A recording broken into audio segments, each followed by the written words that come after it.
Thanks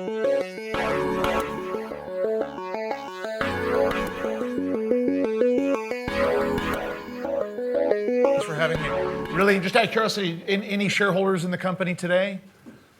No, we've got one. Thank you very much for being a shareholder. We appreciate it. Quick background on myself. Plantation developer. We listed the company in December. Let me actually just walk through the slides. Interrupt me if you have any questions as we go. Normal health disclaimer. We listed in December. We've outperformed the market, and we define the market sort of as the small cap grinders. Grinders are the people who buy the beans and turn them into powder and butter. And then that powder and butter goes into confectionery sales around the world. So the small cap grinders have lost about 20%. The general cocoa market, which English say cocoa, the proper word is cacao, and that's the technical name, so we say cacao. But cocoa price has been up slightly over the last several weeks. You've seen a rally. It's moved up to about $3,100 a ton, trading slightly above the 5-year average, which is $2,800 a ton. Our stock's been about 70%. Quick background on ourselves, we're a Cayman company, actually an onshore company. So physical office presence, there's a phone number there. There's an office, there's a phone number. I'm actually a Cayman resident. We wholly own our Peruvian subsidiary. So there's no joint venture partner, no minority interest. We own the subsidiary 100%. I've been in emerging markets since 1997. I absolutely believe you have to control your own destiny. You don't want to be at the mercy of a local counterparty. So we own it, and we also own freehold land. So all of the land in the company is freehold title. It's not a lease, it's not a concession, it's perpetual freehold, and there's no tax. Obviously, ticker is CHOC. Strand is our nomad broker, VSA. Just under 19 million shares outstanding. Price closed today $215 with market cap about $60 million. We have no debt, and the management owns about 30%, so we are highly incentivized to get a maximum outcome just like all shareholders. What we're trying to do is to build the world's largest plantation for cacao and to be the world's lowest cost producer of cacao. In the commodity business, you want to be the lowest cost guy. End of discussion. That is our goal. We're doing that in Iquitos, Peru. Peru is actually the home of all cacao in the world. So Africa produces 80% plus of cacao. Actually, all of that traces its roots to Latin America. All of the Caribbean cacao traces its roots to Ecuador, Peru area, and everything in Asia, again, traces its roots originally to Latin America. So Peru, along the Napo River up to Ecuador, that is the indigenous home of cacao. It actually grows wild. It's an indigenous tree species. It's the best place in the world where you can grow this crop. So we're not in Peru because we like the culture or the food. We're there because this is the world's best place to grow the crop. We have the best genetic varieties of cacao, the highest yielding, most disease resistant. We also have a zero tax environment. So Peru as a policy has no export tax on agricultural product. And the zone that we are in is a high poverty zone. We're creating a lot of jobs in desperately poor part of the country. And we're benefiting from a zero tax, zero corporate income tax, zero sales tax environment. So that's obviously not the reason why we're undertaking this investment. It's profitable anyway, of course, but with the tax, that's a bonus to shareholders. The other huge advantage we have is labor costs. This is a crop where you'll never see drones, you're never going to see automation. It's manual harvesting, manual planting. That's the reality of this business. You need to be in a cost-effective labor jurisdiction. We are in that type of jurisdiction in Peru. Labor costs are about $10 a day. That's competitive with Indonesia. So we have a globally competitive labor base. A little bit on ourselves, quickly, the board, myself, we'll talk about my background a little bit later. Tony Kozik, executive director, native Spanish speaker, born in Mexico City. Constantine Gantikas, he is a non-executive director of the company. He's a senior advisor to the Blackstone Group. Very honored to have him on our board. Roberto Teo is actually our lawyer, lives in Iquitos. Our plantations are 30 minutes from Iquitos. It's the world's largest city not connected by road. It's the capital of the state there. Quick background on myself. We've done this before. So we created a plantation company in Malaysia called Asian Plantations, ticker PALM, P-A-L-M. We listed that in November 09 at 75 pence. We sold it last year at 220 pence, generating a 3x return for our IPO shareholders, roughly a 24% IRR over a 5-year period. And this was during a negative commodity cycle. So palm oil price has been falling for 5 years. So it was an absolute bloodbath in terms of commodity pricing. We far outperformed all of our peers. Many of their companies during that period of time posted a negative return, in some cases negative 30, 40, 50%. We generated a 3x positive return. So we invested $225 million of capital, and we chose, we believe, the right time to exit and return that capital back to shareholders. So I think with the benefit of this learning experience, we didn't do everything as well as we probably could have, but we take that learning and we bring it to this company. What's exciting about United Cacao is the investment that we're making is 1/7 the size of Asian Plantation. So the total capex in Asian Plantations was $225 million US. For this company, it's just around $30 million. And we will be more profitable with United Cacao than this business could be. And it's the power of the crop, the location, and the environment that we're in. And I'll walk you through that. There's a lot of talk about cacao running out. It won't run out. The price will adjust, and we'll talk about that, and that's what's happening now. Demand for cacao, which is a core ingredient for virtually $150 billion of global confectionery sales, has been rising at about 3% a year for the last 40 years. It's very simple. More humans, everyone making a little bit more money around the world, particularly in Asia, Latin America, Central and Eastern Europe, even Western Europe, demand for the product goes up. So demand has been rising for cacao for the last 40 years.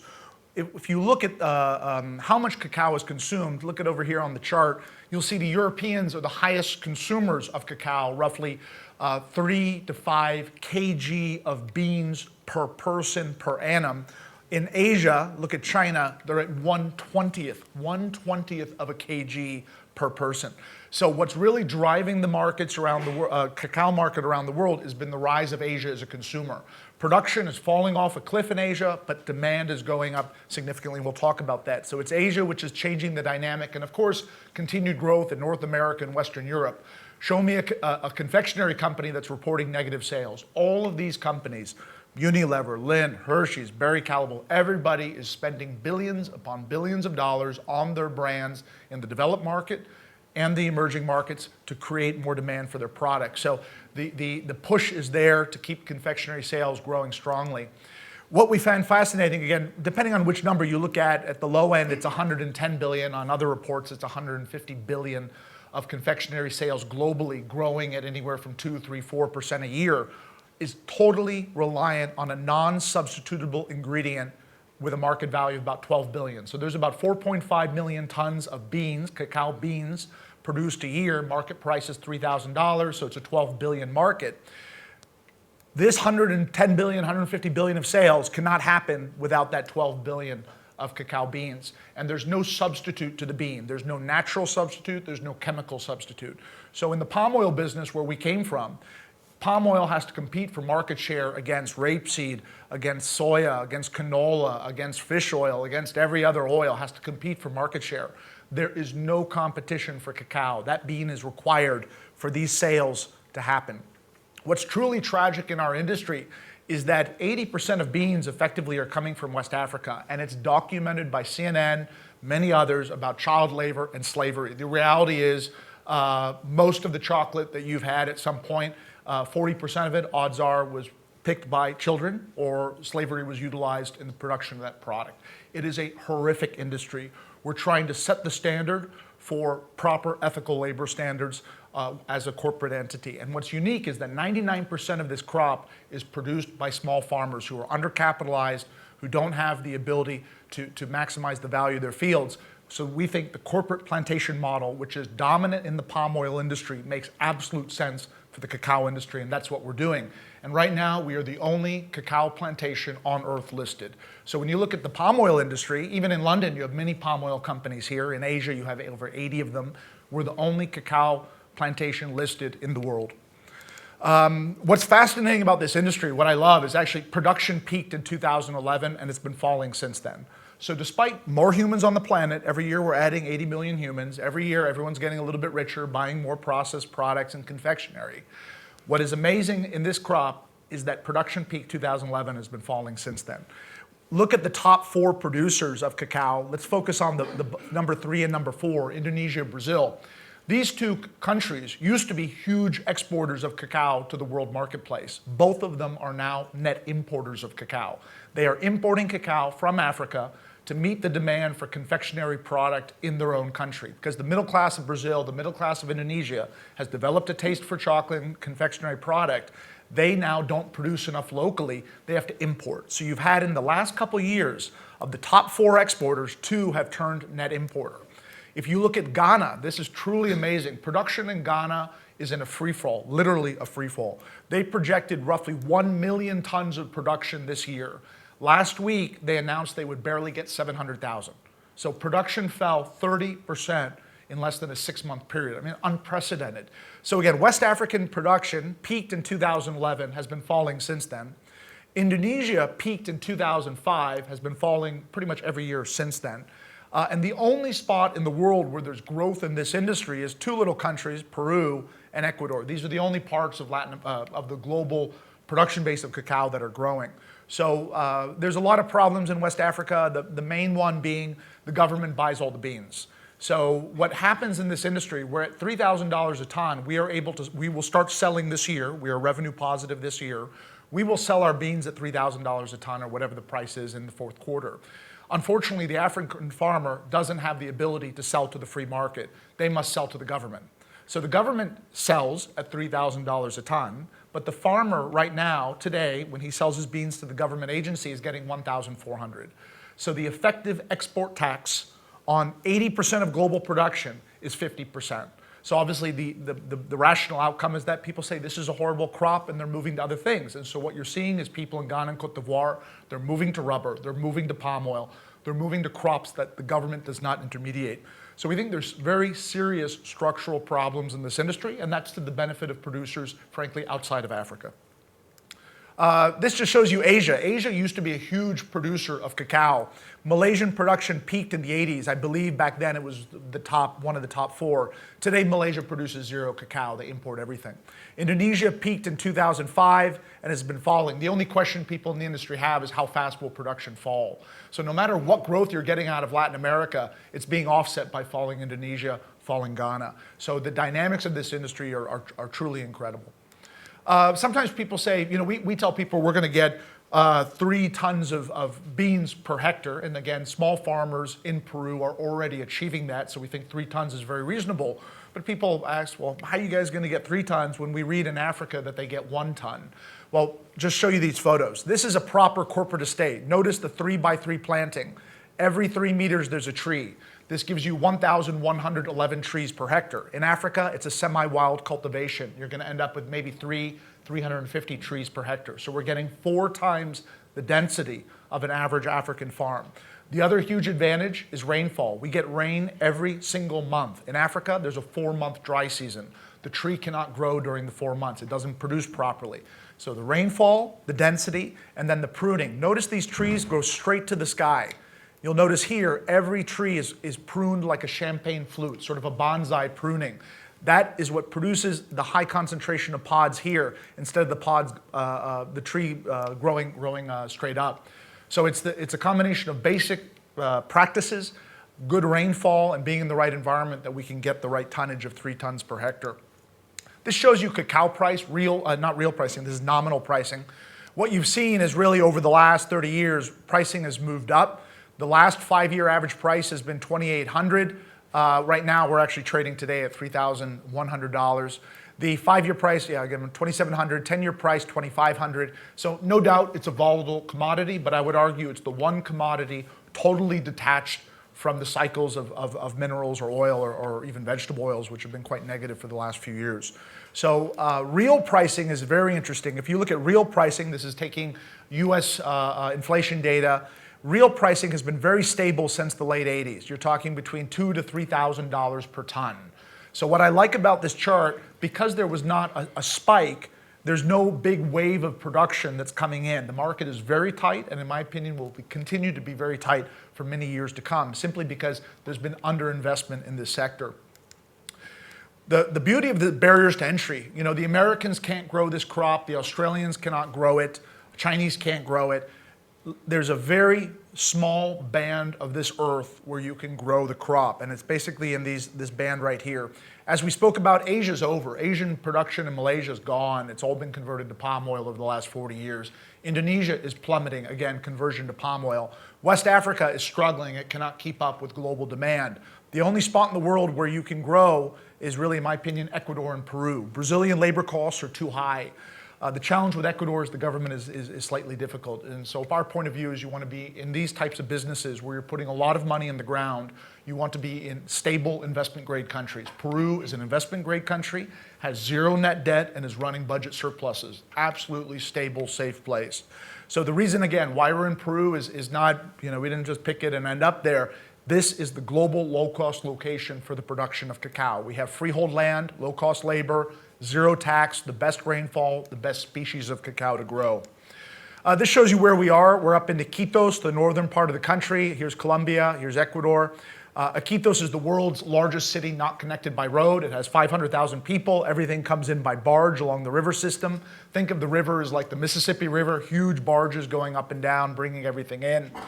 There's an international airport, there's an oil refinery, there's a John Deere dealer, Caterpillar dealer. Everything that we need for plantation development is in Iquitos, and we're 30 minutes by speedboat from Iquitos. So the logistics are excellent, the infrastructure is very good. In terms of shipping, right now we're bringing fertilizers and supplies in. At the fourth quarter of this year, we will be shipping cacao out. The way that it will go is Iquitos by river barge. It's 4 days, $20 a ton insured to Pulcapa. From Pulcapa, it goes to Lima 1 day by truck, $50 a ton. So we can move our beans in 5 days from Iquitos to Lima. The port here is an excellent port. It's owned by Dubai Ports, the UAE group. And from there, you have 6 shipping lines direct to Hamburg, China, Southeast Asia, wherever you want to go. Very low-cost shipping rates out of Lima because there's a surplus of containers. They move them out empty, in fact. So we've got great logistics in country, and it works. We're using CCN 51, which is one of the leading varieties of cacao. It's only available in Ecuador and Peru. Africa doesn't have it, Asia doesn't have it. This very quickly, we just want to spend a moment on it. What are the economics? What are we trying to achieve? We're investing about $9,500 of CapEx per hectare. So we're taking a hectare of degraded land, we're putting over a 3-year period, $9,500 into that hectare. What do we get for that? Well, we get a beautifully done, mature cacao estate. And what does it yield? Well, we believe it'll yield in year 6, year 7. Now, we get production in the 3rd year, but peak yields are in 6 and 7. Should be yielding 3 tons. At 3 tons, at $3,000 a ton, you're talking $9,000 of top-line revenue per hectare. Our cost is very similar to palm oil in terms of cost per hectare. Fertilizer, labor, people, overheads, all the costs at about $2,000 to $2,500 per hectare. Worst case, $2,500 per hectare. So we're clearing $6,500 of net income because there's no tax in Peru. So we believe, obviously, we can clear, if we can get the 3 tons, which we're confident of, if price stays at $3,000 a ton, which we don't see a reason why it would fall, there's a lot of reason why price should increase, in fact, we should be clearing over $6,500 of cash flow per hectare. So multiply that by 3,250 hectares. It's a very, very profitable business. And once that tree is in the ground, it will last for 40 years. So all of this heavy investment, all of this value creation is happening now, and we finish planting next year, and we're revenue positive this year. This shows you the sort of work that we're doing. Does the time include questions or not? No, you can go. Another 10 minutes. I got another 10 after, okay. This shows you the type of work that we're doing. This is very intensive infrastructure work. We're putting almost 100 kilometers of roads, drains, housing, everything we need for a long-term estate. I mean, this estate will be here 100 years from now. So it's an asset that is there over a very long period of time. And again, those trees will last for 40 years. We have 500 people on site. We have right now 25 dozers and excavators working, burning 30,000 gallons of fuel a month. So it is a logistical infrastructure operation. But again, we started when we listed with 300 hectares. Today we have over 1,100. By the end of the year, we'll have 2,000 hectares planted, making us the largest in Latin America. By the end of next year, we'll have over 3,250 hectares, which will make us the largest in the world. We can skip that. Let's just jump here. A lot of community work. So what's important is we are not obligated to do this. but we have a very active social program, everything from clean water for the community. Last 2 weeks ago, I was in Peru. We opened up 2 soccer pitches for the town, kids playground. We have medical initiatives, a small farmer program. There's a regular, literally every month, something going on. Even very small instances that make a huge impact. To give you an example, last weekend there was a flood, not in our area, but downriver. A group of families got wiped out, all of their food, the housing. The mayor called us. He said, listen, can you help? We have supplies, we have trucks, we have warehouse. We diverted about $1,000 of food to those families that were impacted. So the government is not even able to respond there, yet we are able to help the community. So I think people have very excited to have us there. We create a lot of jobs, a lot of small business opportunities. We buy locally. So I think the community is very welcoming to us. Big small farmer program that we announced a couple weeks back. We want to double the revenues of the company through an outgrower scheme. So we want to have 3,250 hectares of our own planted estate, and then we want to have another 3,250 hectares of small farmers. Effectively, it's a financing scheme. It's not a donation. We process those beans at a discount to world market, so we lock in a margin on those third-party beans. Just a little bit about it. I mean, there's been some, obviously, commentary about our business. Some people don't like the plantation business. Unequivocally, we operate in full compliance with all local law. All of this land was fully zoned for agriculture in 1997. That's been backed up now by 4 court decisions. And we create a tremendous amount of opportunities and jobs for the local environment, for the local community. And in the context of Peru, we always want to say this is a huge country. You're talking 72 million hectares. The amount that's actually used for cacao is 150,000 hectares. There's over 20 million hectares of land that's in protected reserve area. Our land is what's called secondary vegetation. It was logged in the preceding decades. The rainforest was destroyed. The land was titled to small farmers. We purchased those titles from the small farmers in the area. So again, we are operating in full compliance with the law, and this is not, by definition, any primary rainforest at all.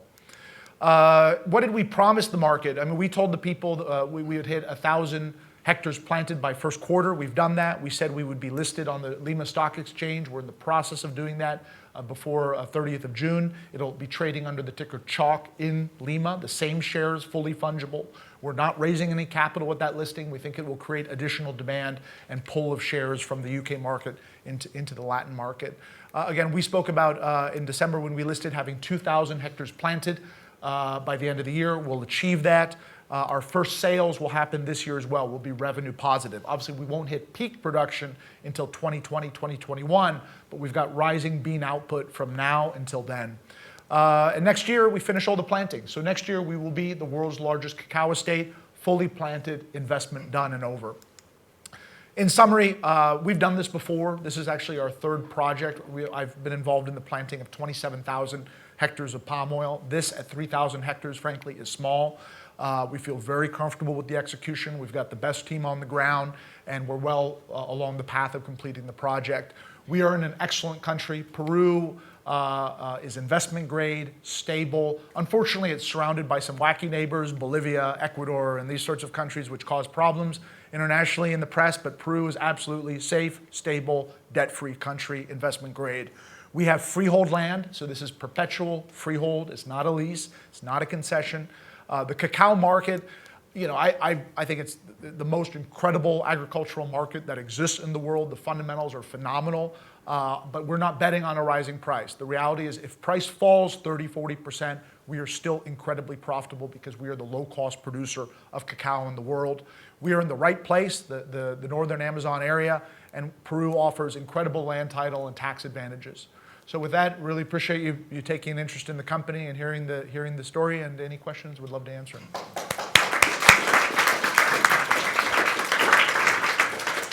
Well, cracking.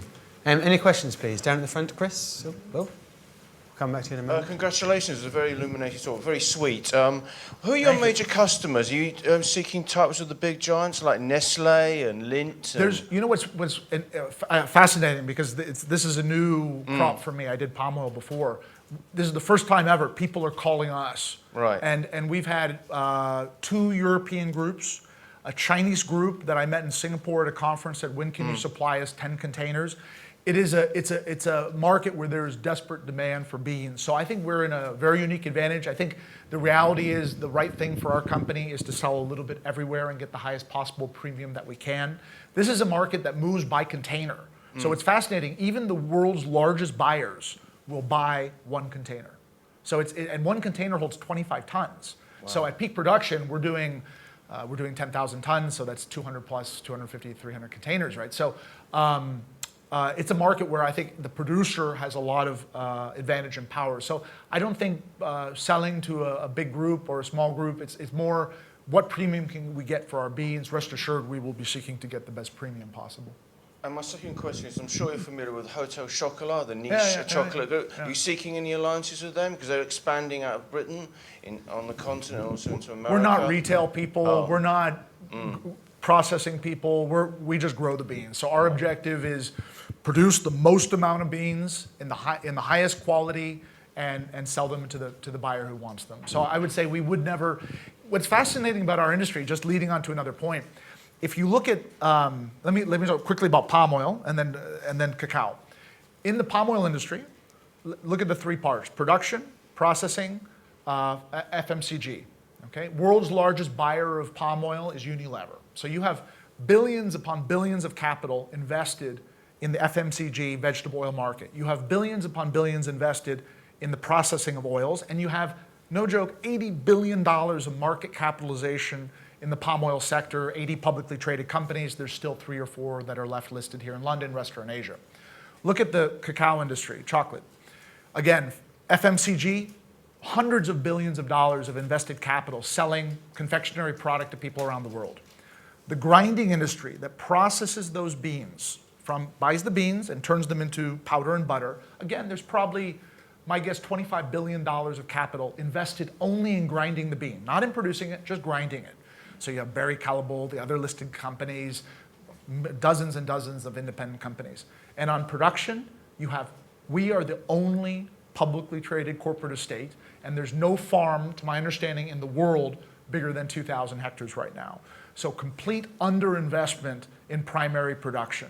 So you have incredible professional production in the rubber and sugar and palm oil. In cacao, nothing.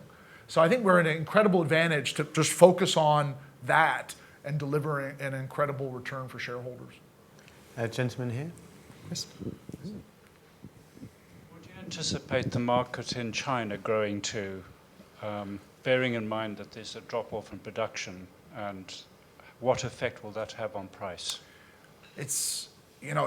China today is still very small. I mean, I think bean sales are, I think it's like 50, 60,000 tons of beans, but it's been doubling every sort of 4 or 5 years. So I think the last one I saw was that the chocolate market in China would double over the next 3 years. So no doubt it's growing, and it's starting with the very, call it diluted type chocolate. Like when you buy let's say a lower end bar, there's a very small amount of chocolate. Obviously, as consumer preferences and tastes develop, they move into higher grade chocolate with more cacao content.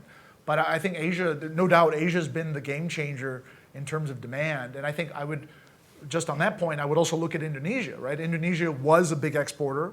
That country now is a net importer. So Asia is causing the tightness in these markets. But every market is growing. America's still growing. Western Europe is still growing. Central and Eastern Europe is growing.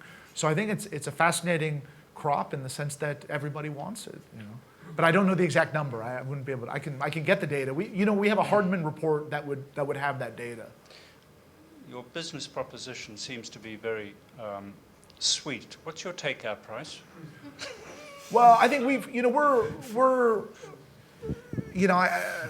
I think my view is if you build a great business, there's bigger companies that would potentially have an interest. And so what we've seen in the plantation industry is incredible consolidation over the last 15 years. And you saw it here in London. We sold to Felda, New Britain Palm Oil, sold to Sime Darby. There's been huge consolidation in Southeast Asia. These groups have moved from palm oil now into rubber, into sugarcane, even moving into soya. I think it makes natural sense that at some point they would want to move into cacao. And in fact, most of these plantation companies used to be in cacao.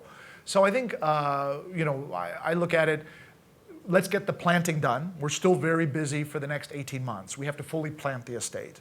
Once the planting is done, I think it becomes of interest to people. But my view is I'm not worried about that. We were subject to the London rules. If somebody wants to make an offer, I don't control the company. I'm a minority shareholder. The reality is the investors will decide what the price is.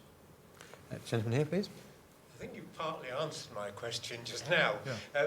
It was, if this project is successful, and it sounds a brilliant project. Thank you. I'm very impressed with your presentation. You've obviously got the experience of dealing with much bigger projects. Yeah. Have you plans to do the same, and will you be able to get the land to double the size and quadruple the size within Peru? Well, I think, what's different is we're number one in the world at 3,250 hectares. With palm oil, even here, look at here in London, there was New Britain Palm Oil. They had 60,000 hectares of palm. Asian plantations had 16,000 planted. Here at 3,000 of cacao, we're the world's largest. So I would argue we don't need to be all that much bigger. The one thing I'm also cognizant of, and I think this was a learning experience from Asian plantations, is not to overgrow the business. Because when you keep doing the growth, you still invest, and then you push out your net income profitable date. Right now, we believe quite strongly we should be cash flow positive 2017, potentially net income positive 2017, absolutely net income positive 2018. If we keep doing more and more development, we push that date out.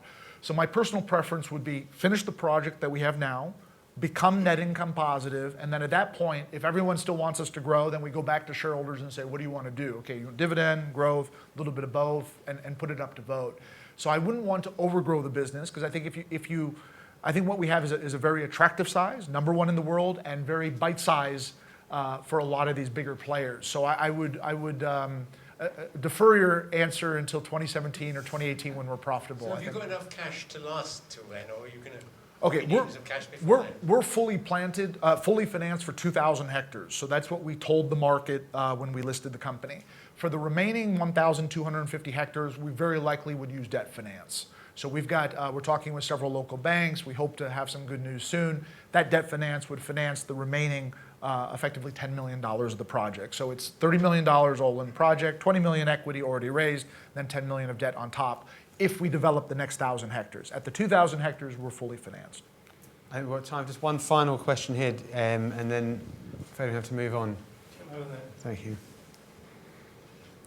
Dennis, you stick around for a drink afterwards? Yeah, I'll stay. I think Absolutely. if you have further questions, please ask over a glass of wine. Please, everyone, enjoy the chocolate. It's unfortunately not from our plantation, but it's unsustainably produced chocolate. So, but please enjoy it. Yeah. One final one, please. Yeah, what percentage of the, when you're fully running, what percentage of the total production of the world would you be providing? Oh, that's the beauty.